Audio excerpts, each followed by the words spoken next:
What's going on, everybody? Hope you're all having a fantastic day today. Now, today's video is going to be absolutely huge because we're going to be discussing Treyarch and their role when it comes to Call of Duty 2024. Now, as we all know, Treyarch has been the most neglected team out of the whole Call of Duty franchise. And for a good reason, they are very skilled at what they do. And even though personally I enjoy Infinity Ward games way more, there's a reason that Activision is using them as the team that they are right now, because they can get together games that are better than half decent with a very small time frame. I mean, look at Black Ops Cold War. The game was literally designed by Sledgehammer Games, completely from the ground to wherever, they left off. It was all designed around Sledgehammer. And right in the middle of the life cycle, Sledgehammer got kicked off of the project. Treyarch had to come in and save the day. And they actually turned the game into something half decent, for the time that they had between zombies and multiplayer and also the campaign in that game, even though, Raven worked on the campaign. But let's just talk about, zombies and multiplayer only. It was pretty impressive for the time that they were left with. So trust me, I completely see where Activision is coming from with how they're handling Treyarch as a development team. But my God, seeing all the work that they're doing under this enormous amount of stress just makes me think how much potential this development team would have if they were given the same time that Infinity Ward has to put out their games. I mean, Black Ops 4, the game was completely pushed towards a battle royale direction. I mean, down to its core, Activision wanted BR to blow up for the franchise, yet and still they're able to keep multiplayer feeling really fresh. And like I said, even though it had its problems with microtransactions and stuff like that, at the end of the life cycle of Black Ops 4, it was definitely perfected off across the board. And despite it being, BR heavy, they were able to maintain that multiplayer flow. Same thing with Black Ops Cold War. Even though they were making that game to add content to Warzone and, do different things here and there, they were still able to put out a semi-decent product.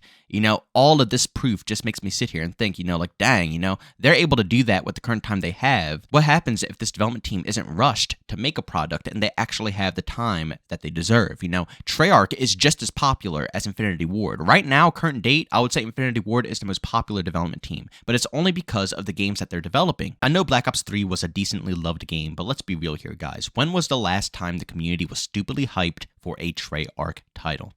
I see people excited because they're Treyarch fans, but I'm talking about the overall community. I'm talking about Modern Warfare 2019 hype. I'm talking about Modern Warfare 2 2022 hype. These games, I'm not going to talk about 2022 because I actually enjoyed it, but 2019, I didn't care for that game at all, yet and still it completely blew up. It was one of the most popular Call of Duty games to date. It made tons of cash, tons of money, and Warzone completely blew up as well.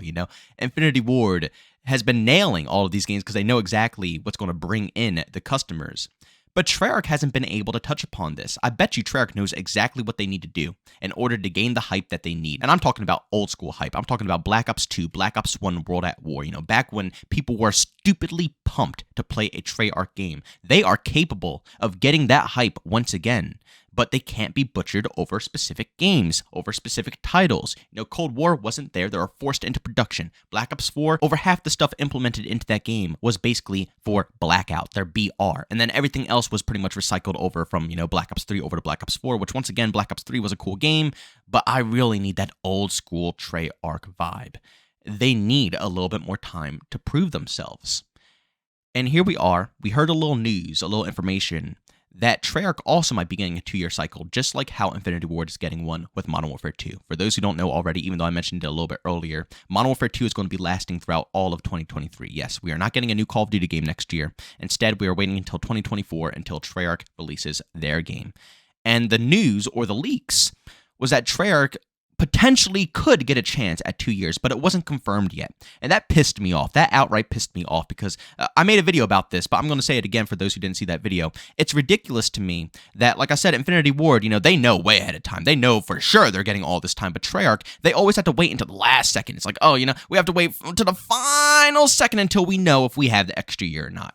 Like I said, they are abused by Activision, but lucky enough, apparently, according to the Ghost of Hope, who is a very reliable leaker, the majority of all of this man's stuff that he says on Twitter comes alive when the game is finally launched. But he went ahead and said, update on COD 2024.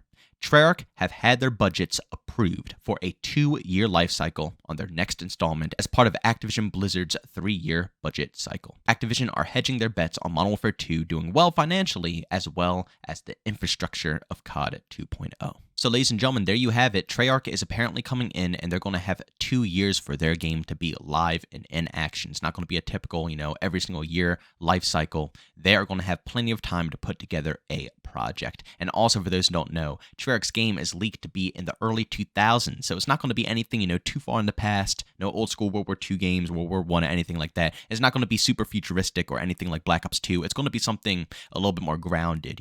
Modern Warfare 2 2022 is almost nearing up, approaching, Black Ops 2, the same time period. So basically, what they're trying to do at Treyarch is bring modern day, but not what modern day is today. You know what I'm saying? Like the early 2000s, the technology we have nowadays is much more drastic. But if you go back to the early 2000s, you'll still see rifles that, people love, and, like the M4s and, vehicles that everybody knows about. So you guys get the point.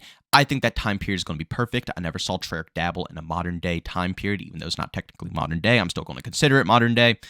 I'm excited to see what they're going to be able to do with 2 years active within that game. And also, this is big to me as well, both for not just Treyarch, but also for Infinity Ward of Modern Warfare 2. There are now no more excuses. I think this is fantastic because for the longest time now, including myself, as a hardcore Call of Duty fan, we have put the failure of this franchise on the fact that it's released yearly, and the developers are running out of time, and they can't make games like they used to in this current time period, being crunched out like this. So we all said that if they have more time, the game will probably turn out to be better. Well, guess what, ladies and gentlemen? They have more time. And I gotta be honest, even though Modern Warfare 2 has a few glaring issues here and there, I enjoyed this game 10 times more than Modern Warfare 2019, and it's probably going to stay that way. I'm not going to lie to you guys. But they have to fix some things. 2 years of this game, they're going to have to listen to the community and communicate with us.